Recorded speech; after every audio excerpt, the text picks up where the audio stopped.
Alors, si vous voulez bien, on va commencer. Donc, cette session-ci est un petit peu le pendant de la précédente. La précédente, on s'interrogeait sur la faible productivité au Québec, la faible croissance de la richesse au Québec. Mais en toute franchise, le Québec est quand même une des sociétés les plus égalitaires en Amérique du Nord. On est certainement la plus proactive en termes de politique sociale et de ce qu'on voit dans les chiffres, essentiellement, c'est que les écarts de revenus entre les plus pauvres et les plus riches sont plus faibles au Québec que n'importe où ailleurs en Amérique du Nord. Alors, c'est certain qu'il y a toujours un arbitrage entre la richesse et sa redistribution. À défaut d'avoir la croissance, on peut quand même se rassurer en disant, mais malgré tout, nos politiques sociales lissent un peu la distribution du revenu. Certains diront c'est un peu pour ça qu'on est plus pauvre. C'est tout un débat en économie.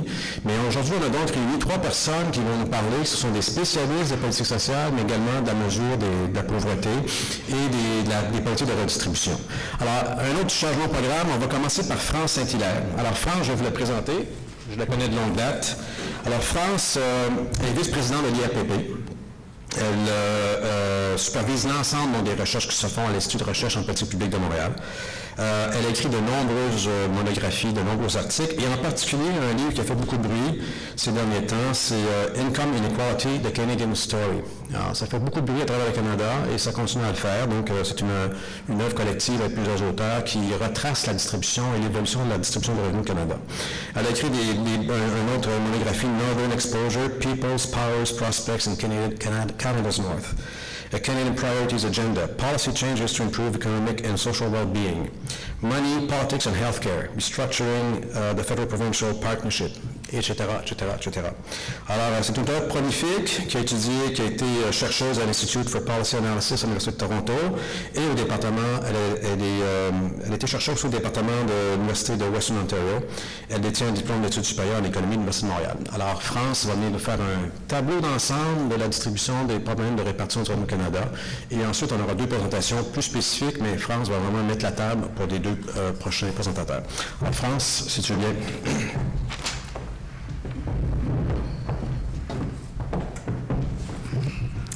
Merci Guy. Premièrement, je voulais féliciter les organisateurs de ce congrès. C'est un programme très intéressant.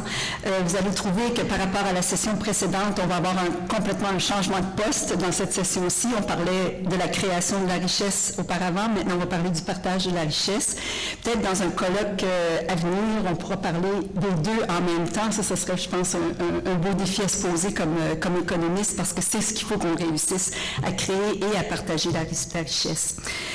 Je veux commencer par remercier Guy Lacroix de m'avoir invité à participer à cette session. Avec ces 3 messieurs, je ne pourrais pas être en meilleure compagnie pour parler de cet enjeu des inégalités. Et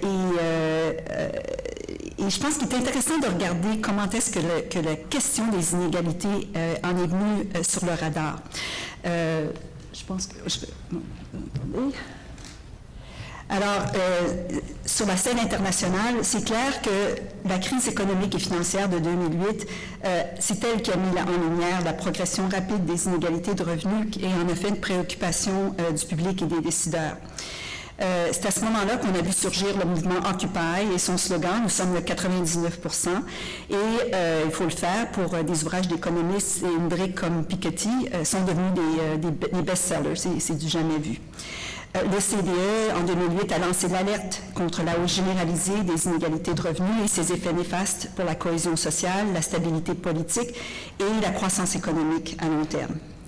On le sait, les États-Unis sont à l'épicentre de ce phénomène des inégalités et le président Obama en a même parlé comme étant l'enjeu déterminant de notre époque. Alors, qu'en est-il au Canada? C'est intéressant parce que ce côté-ci de la frontière, le débat public sur les inégalités, a été plutôt polarisé et sujet à des interprétations contradictoires. D'ailleurs, Mars a déjà écrit à ce sujet-là. Est-ce que la hausse des inégalités est réellement un problème au Canada? Il semble que les Canadiens sont un peu ambivalents sur cette question. Puis on a vu cette ambivalence lors des dernières élections fédérales. On avait tous les partis politiques qui se targuaient de vouloir aider la classe moyenne, mais l'enjeu comme tel des inégalités brillait par son absence. Je ne sais pas si vous avez remarqué ça. Et pour nous, à l'IRPP, c'est un peu ce manque de consensus-là qui nous a amené à vouloir entreprendre, il y a plus de 2 ans déjà, un examen approfondi et exhaustif de l'expérience canadienne en matière d'inégalité de revenus, parce qu'on trouvait qu'au Canada, souvent, on parlait en termes quasiment des mêmes données, les mêmes arguments qui se passent aux États-Unis, alors qu'on sait très bien que la situation est différente. Donc, nous avons réuni 27 experts à travers le pays pour étudier les grandes tendances en matière de croissance des inégalités au cours des dernières 40 années, les facteurs en cause et le rôle des politiques publiques.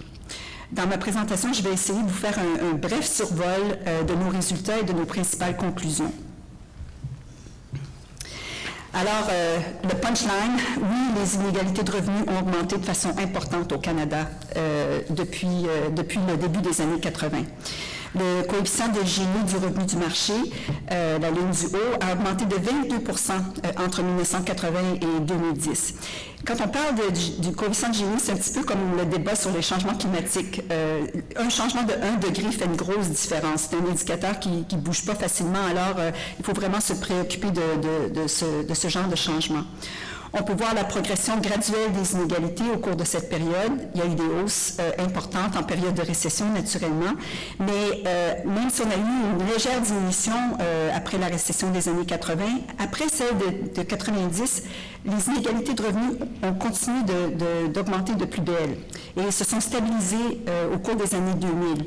Souvent, les gens ont l'impression que les inégalités, c'est un phénomène des années 2000. En fait, ça commence dès le début des années 80 et au Canada, on a eu essentiellement une stabilité durant les années 2000. Le graphique montre aussi bien l'impact redistributif des politiques gouvernementales. En 2011, les inégalités de revenus après transferts et impôts étaient de 28 plus faibles que les inégalités de revenus du marché. À son point le plus fort, en 1995, le système de transferts et impôts réduisait les inégalités de marché d'1 tiers. En fait, jusqu'au milieu des années 90, les programmes de transferts et impôts sont parvenus à contrebalancer plus ou moins les inégalités de revenus, la croissance des inégalités de revenus. Donc, c'est peut-être pour ça qu'à ce moment-là, la croissance des inégalités n'était pas vue comme un problème qui méritait l'attention des gouvernements. Le point tournant est venu au milieu des années 80-90 avec la lutte au déficit et au fédéral et dans les provinces, et en particulier les coupes dans l'assurance-emploi et l'aide sociale. Ces coupes-là ont considérablement réduit la capacité de réduction, de redistribution du système de transfert. Et c'est à partir de ce moment-là que les inégalités de revenus après impôt ont commencé à s'accroître. Elles se sont accrues de 10% depuis 1980. Alors, c'est une tendance mondiale, ça on le sait. La plupart des pays de l'OCDE ont subi une hausse marquée des inégalités de revenus après impôt depuis 1985. Et comme c'est souvent le cas, le Canada se situe au beau milieu, entre des pays comme le Danemark, la Norvège et la Suède, où les inégalités sont relativement faibles, et des pays comme les États-Unis et la Norvège, où le niveau des inégalités est fort élevé. Il y a d'importantes variations entre les pays. Le niveau d'inégalité est 23% plus faible au Canada qu'aux États-Unis, mais 26% plus élevé qu'en Norvège. Donc, tous les pays ont plus ou moins été exposés aux mêmes forces économiques, comme la mondialisation, le changement technologique, qui exacerbe les disparités de revenus, mais il est évident que le cadre institutionnel et les politiques publiques qui diffèrent considérablement d'un pays à l'autre ont un effet déterminant sur le niveau des inégalités et leur rythme de croissance. Il faut aussi noter que dans la plupart des pays de l'OCDE, les inégalités de revenus ont continué de s'accroître depuis la Grande Récession, alors qu'au Canada, comme je vous ai mentionné, elles sont stables depuis l'an 2000. Mais nos recherches démontrent que le boom économique dans le secteur pétrolier, secteur de l'énergie, est un des facteurs qui a contribué grandement à cette stabilité. En effet, les travailleurs peu qualifiés dans les provinces riches en ressources naturelles ont vu leur salaire augmenter de façon considérable et même dans les secteurs non liés au secteur de l'énergie. Alors, avec la chute du pétrole et le revers de fortune qu'on connaît maintenant, à notre avis, il ne serait pas surprenant de voir la croissance des inégalités reprendre de plus belle au Canada, comme c'est le cas dans le reste des pays de l'OCDE. Alors, c'est la disparité énorme entre le taux de croissance du revenu des mieux nantis et celui du reste de la population qui explique la hausse des inégalités. Selon les données des contribuables, le revenu de marché réel des Canadiens a cru de 3,5% globalement depuis 1982. Mais cette croissance a été très inégale. Pour les 10% des mieux nantis, leur taux de croissance a été de 75%, alors que pour le 1/10 de 1%, leur revenu a grimpé de 160%. Alors que pour les 90% au bas de l'échelle, le taux de croissance du revenu était à peine de 2%. Donc, on voit d'où vient l'écart croissant dans les revenus. La part du revenu de marché du 1% le plus riche s'est accrue très rapidement depuis les années 80. Ici, on voit le Canada en rouge et les États-Unis pour comparer en bleu. La part du marché détenue par le 1% des plus riches, qui avait chuté depuis les années 40, est passée de 8% en 1982 à 14% en 2006. Il y a une petite diminution en 2011. Et la part du revenu du 1/10 de 1% est passée de 20 fois plus élevée que le revenu moyen à 50 fois plus élevé que le revenu moyen au cours de la même période. Alors, ce phénomène est encore plus spectaculaire, naturellement, aux États-Unis. Le 1%, il détient maintenant plus de 19% du revenu global. On voit que c'est le revenu le plus élevé depuis les années 20.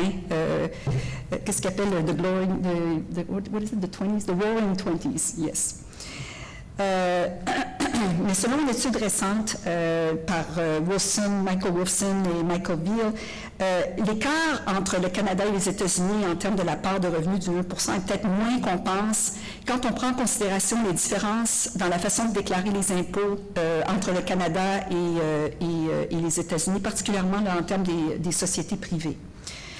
Alors, comme aux États-Unis, ce sont les hauts dirigeants ainsi que les travailleurs du secteur de la finance et les services aux entreprises qui ont largement contribué à cette hausse disproportionnée du revenu des plus riches au Canada. Ceux qui œuvrent dans les secteurs gaziers et pétroliers sont ou étaient aussi surreprésentés au sein du 1%. Selon Thomas Lemieux et Craig Riddell, ces tendances correspondent davantage à une logique d'extraction de rente plutôt qu'à l'effet de l'offre et la demande pour ce type de travailleurs. Pour ce qui est du déclin de la classe moyenne, ce n'est pas un mythe. Ça, c'est les travaux de Charlie Beach à Queens. Par exemple, ici, on voit la proportion des travailleurs de sexe masculin qui travaillaient à temps plein toute l'année et qui faisaient partie de la classe moyenne, qui est définie ici comme étant 50% moins que le revenu médian et 50% supérieur, donc de 50 à 150%. Cette part des travailleurs est passée de 74% à 63%. Quand on regarde l'ensemble des travailleurs chez les hommes, on est passé de 54% à 42%, donc d'une majorité à une minorité. Leur part de revenus est passée de 64% à 47%, et la tendance est essentiellement la même pour les femmes. Ça, c'est les parts de revenus ici, puis on voit la polarisation. Donc, le marché de l'emploi au Canada s'est polarisé au cours de cette période. Il y a eu une baisse importante du nombre d'emplois qui procurent des revenus de classe moyenne et une hausse correspondante des emplois à haut et à bas revenus. Cette polarisation s'est atténuée après 2005, mais le revenu des travailleurs de classe moyenne a poursuivi son déclin par rapport à celui des plus riches. La situation des travailleurs à faible revenu est demeurée relativement stable. Alors, la hausse des inégalités, on pense souvent, quand on parle des inégalités, les gens pensent tout de suite à la pauvreté. Mais en fait, ce qu'on voit au Canada, c'est qu'il y a eu énormément de progrès de ce côté-là, si on regarde le taux de pauvreté défini selon le seuil de faible revenu de Statistique Canada. Alors, ce taux de pauvreté qui avait atteint 15% après la récession des années 90 a chuté jusqu'à 9% en 2011. Alors, il est important de mentionner ici que le seuil de faible revenu s'est défini en termes de la part des dépenses de ménage qui vont aux besoins essentiels. Et ça a été ce seuil-là a été défini en 1992, donc ça fait belle lurette.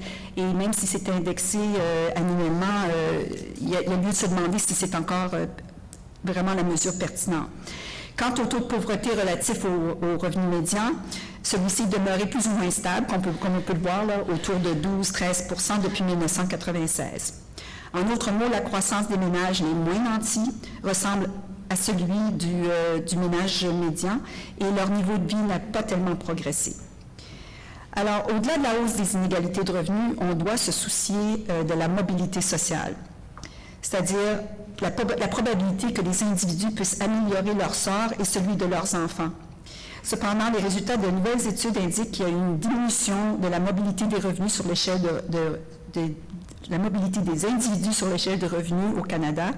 Et on sait que la hausse des inégalités est susceptible de réduire la mobilité intergénérationnelle. Et ça, Miles est mieux placé pour en parler et il va en discuter un peu plus tard. Donc, quels sont nos constats?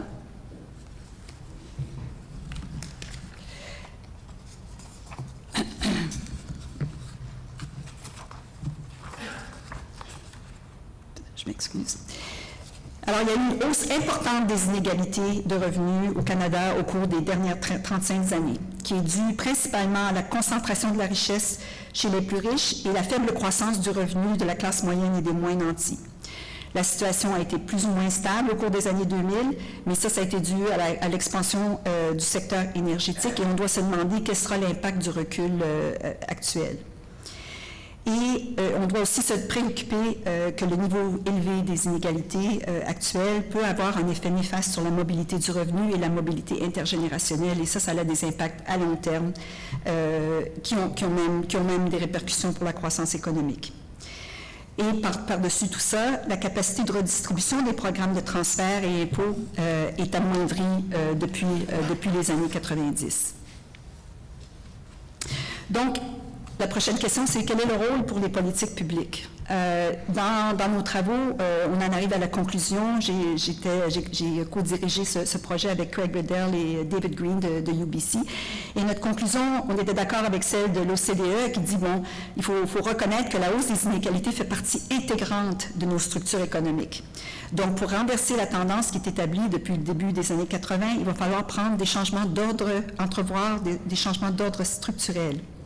Il y a deux types d'instruments à considérer, les politiques qui ont un impact sur les inégalités du revenu de marché et les politiques de transfert et impôts. Dans nos travaux, on met plus d'accent sur les premières, je vais en parler un petit peu plus aujourd'hui, mais on parle aussi des programmes de transfert et impôts. J'espère pouvoir me rendre jusqu'à là. Alors, quel est le rôle du capital humain? On l'a entendu dans la session précédente, hein, l'éducation. L'éducation est souvent perçue comme une panacée quand on parle d'inégalité. C'est vu comme the great equalizer. Par contre, les travaux de David Green et Kelly Foley font remarquer que la hausse des inégalités de revenus des années 80-90 coïncide avec la hausse du niveau d'éducation. Ce qui est arrivé à ce moment-là, c'est, contrairement à ce que pouvait prévoir un modèle d'équilibre général, c'est que la demande pour les travailleurs qualifiés a suivi ou dépassé l'offre. De plus, la probabilité qu'un jeune poursuive des études postsecondaires demeure liée de très près au Canada aux revenus et au niveau d'éducation de ses parents. Et les ménages à faible revenu profitent moins de l'aide aux étudiants et répondent peu aux incitatifs mis en place. On a l'exemple du bon d'études canadien. Pour ces ménages-là, l'évaluation du risque et du rendement de l'investissement en éducation semble freiner leur participation. Et cela a pour effet de reproduire les inégalités d'une génération à l'autre.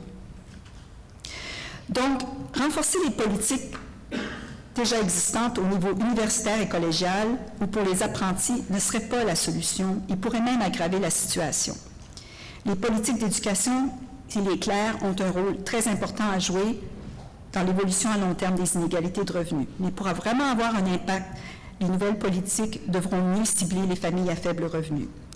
Nos suggestions sont simples. La gratuité scolaire pour les 30% les moins nantis. On voit que certaines provinces ont commencé à bouger dans cette direction-là, l'Ontario, le Nouveau-Brunswick. Je ne sais pas où le Québec se situe présentement, mais je suis certaine que c'est assez favorable. Les prêts d'études remboursables en fonction du revenu qui minimisent cette appréciation du risque d'investir dans l'éducation, de faciliter le retour aux études de ceux qui ont abandonné leur parcours scolaire. On ne peut pas se permettre, avec une population vieillissante, etc., d'en perdre en cours de route. Et il faut bonifier les programmes de développement de la petite enfance et les transferts en espèces pour les familles à faible revenu, parce que ça, les recherches démontrent que ça a un impact sur la probabilité que les enfants de ces familles-là vont poursuivre leur parcours scolaire. Pour ce qui est du salaire minimum, ce qu'on sait, c'est qu'il y a eu une augmentation très importante du salaire minimum dans les dernières années, dans toutes les provinces canadiennes, après bien des années de gel ou de surplace. Et ça a eu pour effet de réduire les inégalités de revenus d'emploi. Mais nos travaux démontrent que ça n'a pas eu d'impact sur la pauvreté ou les inégalités de revenus entre les ménages. Alors, si on y pense, ce n'est pas surprenant, puisqu'en réalité, dans la plupart des villes canadiennes, le fait de travailler à temps plein au salaire minimum laisse ces travailleurs bien en dessous du seuil de pauvreté. En fait, on peut se demander quel est le rôle du salaire minimum. Nous, notre façon de concevoir ça, c'est quand on y pense, c'est un petit peu comme si le gouvernement négociait au nom des travailleurs les moins nantis. Ce qui est certain, c'est que des hausses du même ordre que dans le passé ne changeront pas la donne. Nous suggérons d'augmenter graduellement le salaire minimum dans les grands centres urbains jusqu'à 15 $. Et on voit qu'il y a un mouvement dans ce sens-là dans certains États américains, que ce soit la Californie ou New York. Et l'Alberta aussi a pris des mesures dans ce sens dans la dernière année. Il y a vraiment lieu de regarder ça. Le rôle des syndicats. Les travaux aussi, nos recherches ont démontré que le déclin de la syndicalisation, il n'y a pas de doute, dans le secteur privé, a contribué à l'augmentation des inégalités de revenus d'emploi. Nos chercheurs ont regardé l'effet si on adaptait une réglementation plus favorable à la syndicalisation, et c'est clair que ça ferait augmenter le taux de syndicalisation.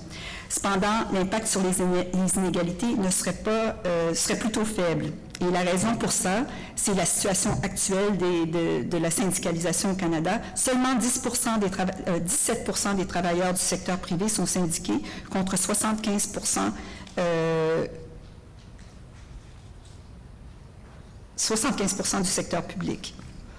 Et ces derniers sont très éduqués et bien rémunérés. Alors, pour renforcer le rapport de force des travailleurs, il faudra aller bien au-delà du cadre établi par la loi Wagner. Il faudrait trouver de nouvelles façons d'améliorer la participation des travailleurs dans les processus de décision qui ont trait aux conditions de travail. On donne comme exemple les comités statutaires paritaires, travailleurs patronat, avec des mandats spécifiques qui pourraient servir de point de départ et dont leur rôle et le mandat pourraient être élargis. Alors, qu'est-ce qu'il y en est de l'appropriation des rentes au sommet? Comme on l'a vu, la hausse spectaculaire du revenu du 1% se concentre parmi les hauts dirigeants d'entreprise et les gens qui travaillent dans le domaine de la finance et des banques. Et bien qu'on doit maintenir la capacité des entreprises d'attirer les gens avec des compétences et l'expertise, les recherches montrent que la montée en flèche de la part du revenu du 1% reflète avant tout la capacité de certains travailleurs à s'approprier les rentes économiques, ce qui réduit la part du revenu global qui va aux actionnaires et aux travailleurs.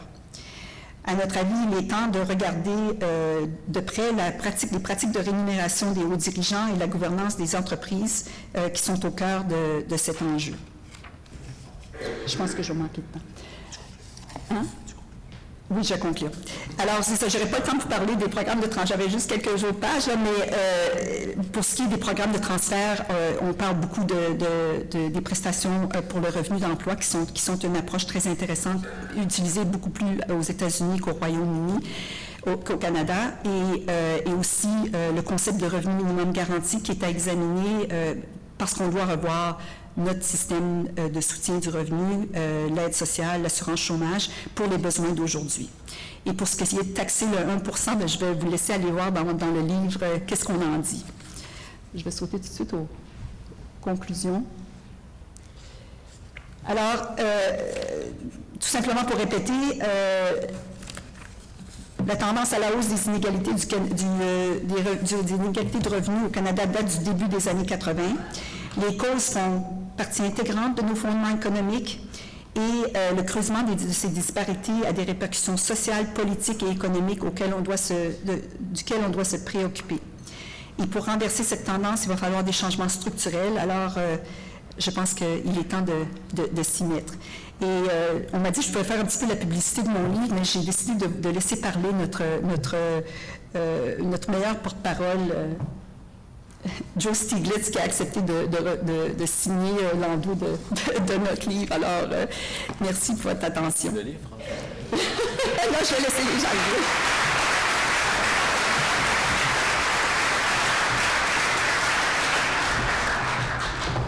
Alors, pour terminer la session, on va présenter un autre conférencier, Alain Noël. Alain est professeur de sciences politiques à l'Université de Montréal. Ses recherches portent sur les politiques sociales et sur le fédéralisme en perspective comparée et sur les politiques Canada versus Québec, justement. Donc, il y a peut-être des choses à nous dire sur ces résultats-là. Alors, son livre principal, La gauche et la droite, un débat sans frontières, a été écrit en collaboration avec Jean-Philippe Terrien et a été paru en 2010 aux presses de l'Université de Montréal. Qu'est-ce que je peux dire? Ce livre-là a reçu le prix en 2009 du meilleur livre en relations internationales de l'Association canadienne de sciences politiques. De 2006 à 2016, M. Noël a présidé le Centre d'études sur la pauvreté et l'exclusion, le CEPA, et auparavant, il a été vice-président du Fonds québécois de recherche sur la société et la culture et membre de la commission sur le déséquilibre fiscal, ainsi que professeur invité aux universités de Grenoble, à l'Institut d'études politiques de Lyon et à la School of Social Welfare à l'Université de Berkeley en Californie. En 2013-2014, il a été président de l'Association canadienne de sciences politiques. Alors, M. Noël n'est pas économiste, alors on va être indulgent. Et puis, alors, ça fait plusieurs fois que je l'invite à des conférences avec des économistes, donc il a d'habitude. Alors, allons, si tu veux bien prendre 20 minutes, s'il vous plaît. Merci Guy. C'est effectivement rare pour moi de participer à des congrès d'économistes et en écoutant le panel précédent puis le début de ce panel-ci, je me suis dit c'est vraiment la decimal science. Donc, un regard plus pessimiste. Je vais essayer d'être un peu plus optimiste aujourd'hui. Je remercie directement Jean-Luc Duclos pour me donner quelques minutes de plus. Et vous allez voir, je vais passer rapidement sur certaines diapositives parce que il y a des thèmes que France a abordés et donc je vais pouvoir prendre plus de temps.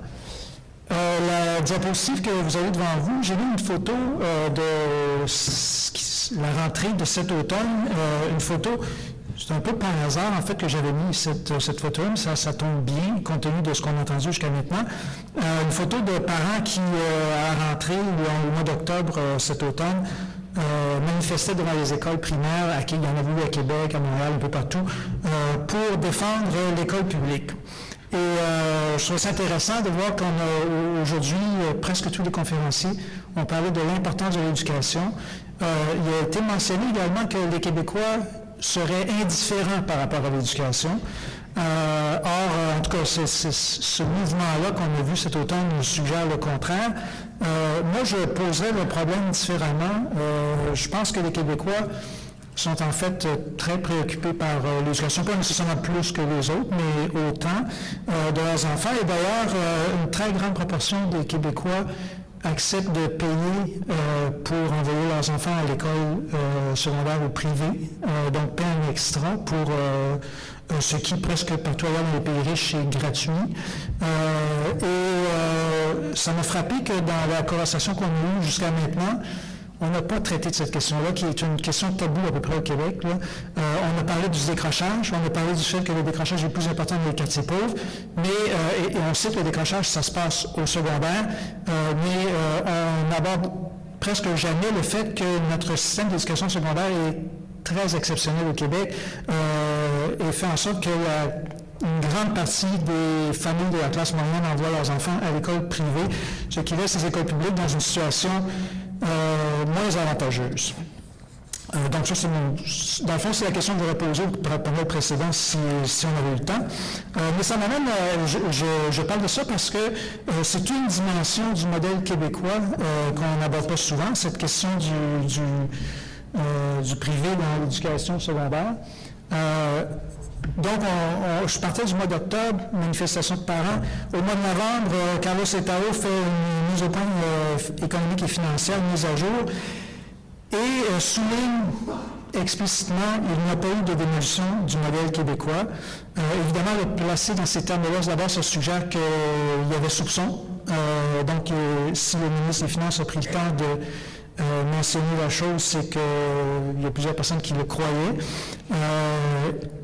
Et ça suggère aussi que la question donc est à l'ordre du jour. C'est ce que je vais aborder aujourd'hui, un peu certains aspects, pas la totalité, mais certains aspects du modèle québécois et comment on se situe dans le monde par rapport en termes notamment d'inégalité. Donc la première partie, France l'a fait dans le fond la première partie, donc je vais la passer rapidement. Croissance des inégalités dans le monde, dans l'OCDE, au Canada et au Québec. France a présenté le portrait. Deuxième partie, le Québec, jusqu'à un certain point, résiste à cette tendance, donc on ne va pas à l'encontre de cette tendance, mais elle est moins prononcée au Québec qu'ailleurs. Et troisième partie, pour combien de temps, donc quelles sont les forces à l'œuvre. Et là, j'aborderai les aspects plus politiques aussi de notre situation. Donc, je saute 1%. Ah ben ça, en France, on n'a pas parlé, mais le dromadaire de Milanovic, le fait que les classes moyennes inférieures dans les pays riches voient leurs revenus croître moins rapidement. Mais la France avait des chiffres qui montraient cela d'une autre façon. Les annonces, les rapports de l'OCDE sur le sujet, les tendances, donc un peu les mêmes tendances que ce que France suggérait. Ici, on voit en rouge, marron, brun presque, la situation des inégalités au Canada, donc hausse des inégalités à partir des années 90 au Canada, ce qui correspond à ce que France suggérait, et de façon intéressante, baisse des inégalités au Royaume-Uni dans la même période à peu près, alors qu'elles augmentaient un peu partout dans l'OCDE. C'est les années de Tony Blair et un peu Gordon Brown au Royaume-Uni. Donc, vite fait là-dessus, parce qu'on en a déjà parlé, qu'est-ce qui se passe au Québec pendant ce temps-là? C'est que, et là, bon, ça c'est un petit graphique un peu artisanal, je vais en présenter un peu plus clair tout à l'heure, mais j'ai comme inséré dans le tableau de l'OCDE le Québec et l'Ontario, et ce qu'on voit, c'est que la tendance ontarienne ressemble pas mal à ce qu'on voyait pour le Canada, ce qui n'est pas étonnant. Et au Québec, les inégalités augmentent aussi, mais elles augmentent moins fortement qu'en Ontario et moins qu'ailleurs dans l'OCDE. Donc, comment on explique ça? Et en gros, pour faire dire les choses simplement, on peut penser, je pense qu'il y a des bonnes raisons de croire ça, que les Québécois sont plus favorables à la redistribution que l'ensemble des Canadiens. Et que ça, ce serait l'argument que je ferais, c'est un des héritages de la Révolution tranquille. La Révolution tranquille était une modernisation de l'État, mais c'était également un effort de rattrapage et c'était un effort aussi de création d'égalité sur le marché du travail entre les francophones et les anglophones, donc un rattrapage particulièrement pour les francophones. Et ça a laissé, c'est l'argument que je ferais, dans la culture politique québécoise, une propension à être à la fois plus favorable à la redistribution et également plus favorable à l'intervention de l'État pour faire la redistribution. Et là, les chiffres que vous avez, c'est des vieilles données de sondage. 1987, c'était assez marqué, et c'est pas le Québec, c'est le Canada francophone, mais il y a beaucoup de sondages qui refont ce constat-là épisodiquement. De façon générale, les Québécois sont un peu plus étatistes et un peu plus favorables à la réduction des inégalités. Ceci étant dit, l'effet qu'on observe à partir des années 90, ce n'est pas un simple effet d'une longue tendance, c'est un effet, ça va être l'argument que je vais vous présenter, c'est un effet de changement relativement récent. Et l'argument que je veux vous suggérer, c'est que le fameux modèle québécois, il a été pas mal reconstruit dans les années 90, et notamment après le référendum de 1995, sommet socio-économique de Québec, puis à Montréal, en 2 étapes, rencontre entre le gouvernement du Québec, alors dirigé par Lucien Bouchard, les syndicats, le patronat et les organismes communautaires, principalement autour de la question du déficit des finances publiques, mais également dans le cadre de cette rencontre sur le déficit des finances publiques, les acteurs sociaux acceptent le projet du gouvernement de s'attaquer au déficit des finances publiques, mais en contrepartie demande de l'investissement dans l'économie sociale, des mesures sociales également. Et c'est dans la foulée de ce sommet-là, ça ne vient pas tout d'un coup, mais dans les années qui vont suivre, il y a énormément d'innovations qui vont se faire dans les politiques publiques au Québec. Tantôt, on disait, tout semble figé, ça ne bouge pas, on ne réussit jamais à faire de réformes. Mais on a fait beaucoup de réformes au Québec, en fait, il n'y a pas si longtemps quand même. Et donc, en 1996, je ne les passerai pas toutes, vous les avez sur la diapositive, mais assurance médicaments, loi sur l'équité salariale, une des nombreuses réformes de la sécurité du revenu et de l'aide sociale, Et bien sûr, les politiques familiales, donc les CPE, les différentes mesures qui ont été prises pour soutenir financièrement les familles, la loi sur l'assurance parentale qui va donner lieu au régime d'assurance parentale une fois que Ottawa va accepter de céder cette possibilité-là au Québec. En 2002, loi contre la pauvreté et l'exclusion sociale. Donc, il y a un moment en 96, entre 95 et 2002, on va dire à peu près, où on transforme significativement les politiques sociales au Québec. Si on regarde, puis j'ai mis la photo de Jean Charest, parce que Jean Charest, en dépit de ce qu'il avait annoncé un peu en campagne électorale, puis dans les premiers mois de son gouvernement, n'a pas vraiment remis en question ces réformes. Au contraire, il les a terminées largement, complétées, je veux dire. Le budget 2004, notamment, c'est un budget qui a bénéficié les allocations familiales, les transferts aux familles, les suppléments pour les revenus de travail, etc. Il y a eu une hausse salaire minimum aussi, des hausses salaire minimum. En gros, les réformes qui ont été faites au Québec correspondent beaucoup à ce qui est prôné autour de l'idée d'investissement social dans les pays de l'OCDE, en Europe, en fait, surtout, où on peut dire qu'on pourrait associer à la troisième voie aussi.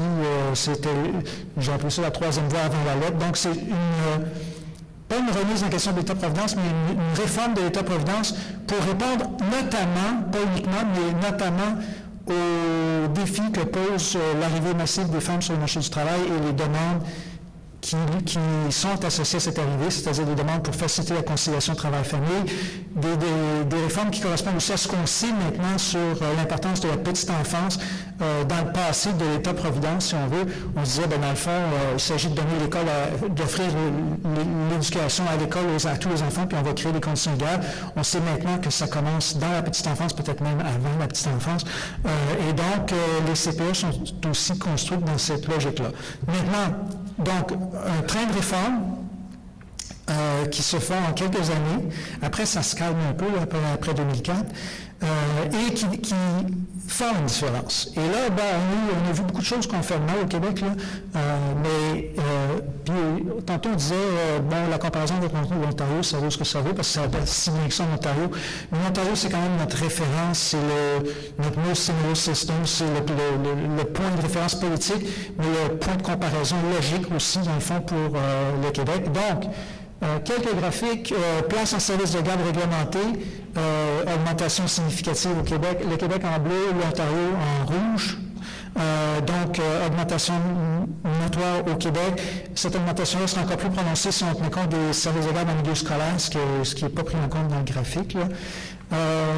Deuxième graphique, taux d'emploi des femmes en âge d'avoir des enfants. Donc, là, les courbes se croisent. Donc, le Québec qui partait derrière l'Ontario dépasse l'Ontario à partir du début des années 2000. Le taux de chômage, qui a toujours été plus important au Québec qu'en Ontario, se rapproche, descend plus rapidement au Québec. Et les deux taux se rapprochent dans les années récentes. Nombre de personnes à l'aide sociale. Bon, ici, là, attention, c'est pas le Québec et l'Ontario, c'est le Québec et le Québec. Donc, en bleu, c'est le taux de chômage. Donc, c'est simplement pour montrer que le nombre de personnes à l'aide sociale descend en même temps que le taux de chômage. Mais il n'y a jamais eu moins de personnes à l'aide sociale qu'aujourd'hui, depuis que le régime d'aide sociale existe, donc depuis à peu près 35 ans. Donc, plus de femmes au travail, moins de chômage, moins de personnes à l'aide sociale. Et, on l'a déjà vu indirectement, mais également une moins forte croissance des inégalités au Québec. Donc, les chiffres que France avait, c'est les chiffres pour le Canada. Ce qu'on voit quand on regarde seulement le Québec ou qu'on regarde le Québec par rapport à l'Ontario, c'est que l'indice Gini augmente moins rapidement au Québec qu'en Ontario.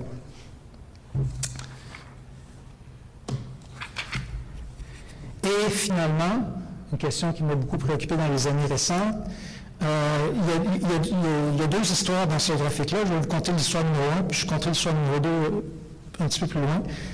La pauvreté, ici, c'est mesuré, on a vu tantôt des mesures en termes du seuil de faible revenu de statistique en haut. Ce seuil-là essentiellement dépassé. Il n'a pas été remis à jour depuis, comme le disait France, depuis 1992. Donc, ce que j'utilise ici, c'est la mesure du panier de consommation, qui est une mesure plus récente, un seuil de pauvreté plus récent. Je n'entrerai pas dans les détails, mais c'est une mesure qui tient mieux compte aussi du coût de la vie différent d'une province à l'autre. Et donc, ce qu'on voit ici, c'est deux choses. D'abord, c'est que, disons, si on prend de 2002, année de l'adoption de la loi contre la pauvreté et l'exclusion sociale au Québec, à 2007, le taux de pauvreté diminue au Québec, en bleu. Il diminue en Ontario également, mais l'Ontario a un taux de pauvreté supérieur à celui du Québec. Plus intéressant peut-être, ce qu'on voit aussi, c'est que pour les enfants, donc les ménages avec enfants, la proportion de ménages avec enfants en situation de pauvreté est moins grande au Québec que la proportion de ménages sans enfants. Donc, avoir des enfants, ça décroît le risque d'être en situation de pauvreté, alors qu'en Ontario, avoir des enfants accroît le risque d'être en situation de pauvreté. Et ça, c'est très net dans le graphique. Je vous disais, il y a deux histoires dans ce graphique-là, parce que tout va bien jusqu'à 2007-2008, puis après, ça se détériore. Mais j'en reviendrai sur la détérioration. J'y arrive, en fait. Pour combien de temps? Donc, est-ce que c'est durable, cette évolution-là? Ce qu'on voit, là, c'est que le portrait que France nous a présenté n'est pas faux. La tendance à la hausse des inégalités est réelle, à la pauvreté aussi. Mais au Québec, il y a eu des effets des politiques qui ont réduit cette tendance-là. Est-ce que c'est durable? J'ai mis une photo ici de Justin Trudeau avec couleur et Cacumin, juste pour nous rappeler quand même que le Québec est dans le Canada, donc il y a une partie des politiques publiques qui sont fédérales, et dans les années 2000, les conservateurs n'étaient pas particulièrement enclins à favoriser la redistribution. Et ici, un petit graphique que j'emprunte à Stephen Gordon qui montre la baisse des revenus fédéraux dans les années Harper. Et Gordon suggère qu'il a raison. Je pense que le nouveau gouvernement libéral ne remet pas en question véritablement cette baisse-là, donc on a moins de revenus pour distribuer. Est-ce que c'est durable? J'ai travaillé beaucoup dans les années récentes avec des chercheurs européens qui sont Béa Cantillon de l'Université d'Anvers et Antoine Émeric maintenant est à Londres. En fait, Cantillon et Émeric ont comme un débat jamais terminé sur les réformes des années 90-2000 autour de l'idée d'investissement social. Émeric est optimiste, pense que on n'a pas fait tout le chemin qu'on devait faire, mais que le chemin qu'on a fait est positif. Et Béa Cantillon est pessimiste. Il suggère que, dans le fond, les mesures qu'on a adoptées ont leurs limites, parce que ce qu'on a favorisé beaucoup dans les réformes des années 90-2000, c'est l'intégration de travail. On l'a vu avec les politiques québécoises qui favorisent notamment l'intégration. Par exemple, je ne vais pas montrer les chiffres, mais le recul du nombre de personnes à l'aide sociale, ça a été particulièrement marqué pour les mères monoparentales qui ont beaucoup intégré le marché du travail. Et ça, c'était un objectif politique délibéré. On a conçu les politiques publiques pour faciliter l'accès au travail pour les jeunes mères seules, et ça a marché. L'argument de la question, c'est que on atteint à un moment donné des limites avec cette approche-là, parce qu'il y a des gens qui sont plus éloignés du marché du travail, qui ne réussiront jamais véritablement à intégrer le marché du travail pleinement, et on les a négligés. Dans cet ensemble de réformes-là, on n'a pas vraiment amélioré beaucoup les transferts. Keep Banting, pour le Canada, fait un peu le même argument. J'ai parlé de l'effet Mathieu, c'est comme ça que Béa Cantillon illustre la tendance, c'est-à-dire qu'on donne aux riches. Les riches, en l'occurrence, c'est dans ce cas-ci, les gens en mesure de travailler.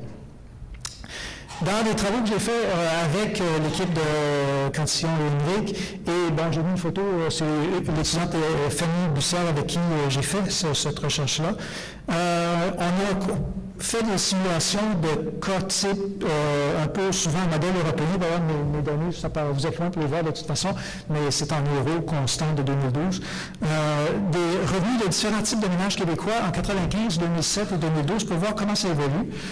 Je n'entrerai pas dans les détails, le temps file, mais Ce qui a fait le plus de différence, et ça nous a surpris, c'était moins les transferts pour les familles que la hausse salaire minimum. La hausse salaire minimum, puis ça rejoint un peu des conclusions de France, a fait une bonne différence pour les familles. Par contre, un peu comme le prévoyait Béa Cantillon, elle était contente quand elle est venue le résultat, pour les gens qui ne sont pas au travail, les gens qui sont à l'aide sociale, ces réformes-là ont essentiellement correspondu à des baisses de revenus, même quand ils participent à des mesures de formation. Ces mesures-là les éloignent malgré tout du seuil de la pauvreté, en fait. Je saute les détails. Bon, ça, c'est des détails, mais je les saute. Je souligne l'importance du salaire minimum quand même dans ces réformes-là.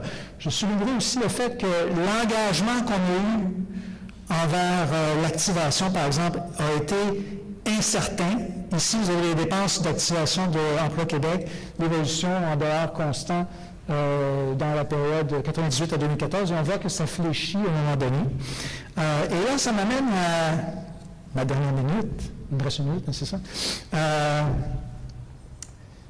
En sciences politiques, là, je me réfère à ce qu'on disait tantôt. On pourrait, en fin de compte, dire que les politiciens sont méchants, les journalistes sont niaiseux, puis on ne réussira jamais à faire de réforme. En sciences politiques, on a tendance à penser que la politique peut faire une différence quand les axes sont bien alignés. Et je vais vous présenter 2 ou 3 images qui illustrent ce qui se passe en perspective macro. Ici, je vous ai montré dans un premier temps que notre effort à Emploi Québec a été pas très soutenu. Et quand on compare dans l'OCDE, on s'aperçoit que dans le fond, cet effort mal soutenu n'est pas si surprenant parce que ce qu'on voit ici, c'est que la générosité, c'est l'adéquatie, c'est le niveau de revenus qu'on donne aux gens à l'aide sociale, est très relié aux dépenses qu'on fait en mesure active. Donc, les pays qui sont généreux sur les 2 plans, tant dans le transfert passif qu'en transfert actif, et ceux qui sont peu généreux sur les 2 plans. Le Canada et le Québec là-dedans est peu généreux pour les personnes qui sont à l'aide sociale et investit peu également dans les mesures actives pour ces personnes. Dans un autre travail que je fais avec un autre étudiant, Olivier Jacques, qui est maintenant à l'Université McGill, on s'est intéressé à l'importance de l'universalité et des dépenses sociales dans la redistribution. Et là, parce qu'on a beaucoup parlé de l'accroissement des inégalités, ce qu'on voit ici, c'est que en X, c'est les dépenses sociales et dans l'autre sens, c'est la redistribution. Donc la différence Gini de marché moins Gini post-taxes et transferts multiplié par 100. Et ce qu'on voit, c'est qu'il y a une très forte relation entre le développement de la générosité de l'État-providence, si on veut, les dépenses sociales, et la redistribution.